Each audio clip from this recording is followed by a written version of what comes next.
like I said, just relax, have fun. It's what people want. People want the real version of reality now, not the cut edited version of reality. So just relax and have fun. Start with the introduction. Don't be afraid to laugh and smile. Okay. You want me to go? Yeah, we're recording right now. Okay. I'm Santa Bannon, and I own Santa Bannon Fine Art Gallery. Okay. Now, how long is the gallery is actually located inside the banana factory here in Bethlehem, and how long has the gallery existed? The gallery's been here for almost 2 years. It'll be 2 years in October.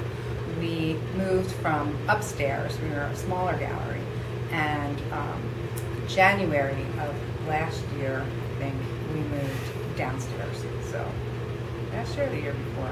God, these years are running into one another. It has to be around the 2-year mark, because I know when I first started coming here, I do remember it being upstairs. First will be 2 years. Congratulations. Thank you. It's especially here in Lehigh Valley there's a lot of local art galleries and things. Making the 1 year, the 2-year mark, making any of those year marks is a major accomplishment for any small business in this area. Absolutely. And I do something that's much different than any other gallery does in this area. I am an international art dealer and representative for different artists, so I don't think that anyone in this region does that. Okay. So I work with a lot of museums, a lot of curators from all over, and I'm an art dealer, so I go to large fairs and buy art for major collectors and some new collectors too, which is really a lot of fun. Okay. Now you mentioned that you're also a dealer. You told me before the camera started you're actually curating, in addition to the gallery here, you're actually curating 2 shows. Plus you have a major show here coming up in Yes. the under 30 days. No pressure. I am probably the busiest person, I don't know, in the art world in Pennsylvania. I absolutely believe that. I get about 3 hours sleep a night. I have people emailing me from all over the world asking for representation. If you looked at my iPhone and you saw all of the unanswered phone messages, I think 73 right now. Wow. It's unbelievable, the people that try to contact me to get representation, to get me to look at their work. I wish I could answer, and respond to all of those emails and all of those telephone calls from all of those artists, but I can't. My main focus for my business is representing well-established veteran Pennsylvania artists. That is really my niche as far as representation goes, but I do also curate shows that include artists who are not Pennsylvania artists and who are not necessarily well known, but they're emerging. But for the most part, the work has to be wonderful, it has to be well done, it has to be potentially museum quality work. Okay. So thank you for defining those 2 terms as far as wonderful and well done, because... But it has to be museum quality. Okay. I have to see something in it that a potential collector would also see and say, I see something in this artist, this may be valuable work at some point, definitely should be collected by a museum or at least exhibited in a museum. Okay. But yeah, like I said, thank you for defining that, because art out of, the actual visual art, it sometimes is very hard to define as far as what is good, what isn't, because a lot of it is open to the individual interpretation. Sure. And people like you are needed, for the people, definitely needed for people who, like you said, the collectors, the people who, okay, well, I've really refined my taste as to what I consider good.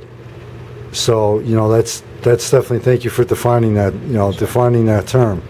Now, personally, your own experience in your own history, and for lack of a better term, resume, shall we say, how long have you been into art, and how did you get your start in it? Well, since I was really a small child, probably 3, I used to take photographs that my father printed in our darkroom at our house in Germantown, in Philadelphia, and because he was an amateur photographer. So anything that he would make, I would kind of curate little shows in our house. And my family just thought, something is off with her. What is she doing? But I was really curating shows of my father's work. And then he let me use his camera. He showed me how to develop film and print photographs in our bathroom. So now that wasn't easy in the bathroom. I actually, years ago in high school, went to Votech and I actually had, it was graphic arts one quarter. And doing it even in a lab isn't always easy, let alone doing it in a bathroom. That cannot have been easy to get it to turn out right and get it to be, its full potential. Well, he is a pretty amazing person. He's an artist. He always worked with his hands, and he doesn't produce art as a profession, but he was a plumber and a machinist and craftsperson. So, but he creativity is a requirement for that. I come from a creative family for sure, but yeah, I started out with photography when I was about 3 years old, and after that I painted, I designed, I worked in my family's business, and so we were doing plumbing and designing bathrooms, so I did that, and I even got a degree in that. I know, it's pretty crazy. Architectural, it's and I also have a degree in psychology, and you need that to deal with artists sometimes. You need that to keep your sanity with sometimes. And so, but I was always an artist, and I utilized every different media possible. I mean, there isn't anything that I didn't dabble in. But eventually, I realized how difficult that it is to make a living doing that. And so I thought, wow, there are so many artists in the world and so many amazing artists, and there aren't enough people who are really promoting them or helping them or really care to help them get their work out in the world and to show them how the business of art operates. So I ended up working at a college, working in a photography department, working in a sculpture department. So I was exposed to every type of art, and then I eventually met my husband, and I started representing his fine art photography. And eventually, through the representation of his work, I met a lot of collectors, and I would meet collectors all over the world, really. So it kind of was an offshoot. This art dealing was an offshoot of representing my husband's artwork. Or you could say it was an evolution of it too, also. It was an evolution. I would meet collectors, and they would say, "Oh, I saw you at, Basel, at the big fair in Basel," and then they saw me at the, Basel Art Fair in Miami, and then they saw me at Paris Photo and Photo LA and all of these different art fairs all over, and they kept seeing me and saying, "Oh, well, did you see this show, or what do you think about this artist?" And it was really crazy how that happened, because I just kept seeing the same collectors. They would ask me if I saw this or saw that, and how much it was, and if I could, go back and make a deal or help them, or so that was really an evolution of how I became an art dealer, just by meeting collectors all over the world. Okay, so basically it was kind of like something. It was something that was kind of born and just took off. I did not set out to be an art dealer. Let's put it that way. art dealing met me. Okay. Well, if you don't mind, then I started doing a lot of consulting with artists. So, and I do a lot of that. Artists will call me and they'll say, can you give me your opinion on this work? But because I have so many of them, I began charging them because I thought, well, if you really want me to come to your studio and I have X, Y, and Z, number of hours in a week, I have to, charge a fee to go to someone's studio and to give them my opinion, because it costs me a lot of money to, learn that. Yeah, and not only that, but you also, money. Yeah, well, you also, I mean, especially with gas prices, you also have your own travel expense, your own expenses, also. So yeah, it does make sense. Exactly.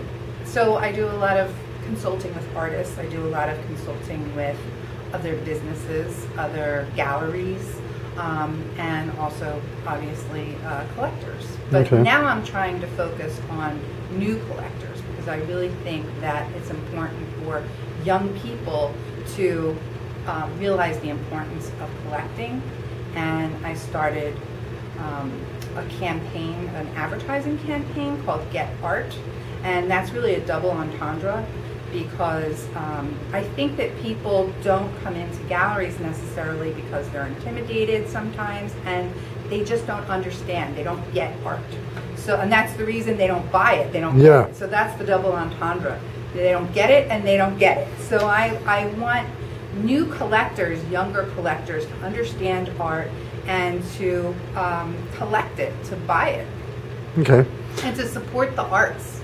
Okay. Because not all art is expensive, and I think that is very, very true. What some people think. They just are under the impression that, especially with my gallery, because I represent artists who are in major museum collections, they automatically think, oh, this is going to cost, a crazy amount. Five digits before the decimal point. But that's not accurate. That's not accurate at all. I can find art, especially not only in my gallery, but I also, for collectors, I go to auctions. So I'll go to Freeman's or Rego's, which are local. Freeman's is in Philadelphia and Rego is in Lambertville. But I'll go to New York, to Doyle or Christie's or Sotheby's, and help collectors, new collectors, find bargains, really, because there are a lot of bargains to be had. Yeah. So not everything, the hammer price on a lot of things is not always astronomical. It's not always astronomical. Now, I have one more question. We're going to take a quick break, and then we'll actually get into the technical and more modern definition of art, which, as far as digital versus traditional, But I have one more quick question. You brought up something this is the reason why I don't have prepared questions. You brought up something I never would have thought of. Another aspect why people may not come to art shows, exhibit openings in a lot of cases, is there's also kind of like this almost stigma where, like when I first attended my first local art exhibit opening for the blog I had, I was intimidated not because of the price or anything, but it's like, oh, well, you're going to have all these people here that know all about it, and here I am, I really don't know too much, and, I'm not going to be able to get into a conversation. And that's not really the case anymore, am I right? Oh, absolutely. I mean, there is so much to know about art. There are so many artists, contemporary artists out there. It's impossible to know all, everything. Yeah, but I mean, as far as forgive the term, a lot of people think, oh, well, an art exhibit opening, you have your quote-unquote art snobs that are going to be there, and I don't know anything about it, so I won't be able to learn. And it's hit the point where, at least in my experience, that artists and people are more than willing to, for lack of a better term, educate you or answer your questions now, versus, say, a couple decades ago, where it was like, yeah, you went into a lot of art exhibit openings, and if they didn't know you, pretty much, okay, you walked around, you looked, maybe answer one or two questions, but it's completely the opposite now, where they're happy to, a lot of artists and a lot of people are actually happy to talk about it now. Am I correct or am I wrong? No, I definitely. I mean, you're always going to have art snobs out there. Again, forgive the term. You will. And I think that because of our proximity to New York City, we're only 90 miles outside of New York City. I consider my gallery a very New York chic gallery, but without all of the pretentiousness, I think. Okay.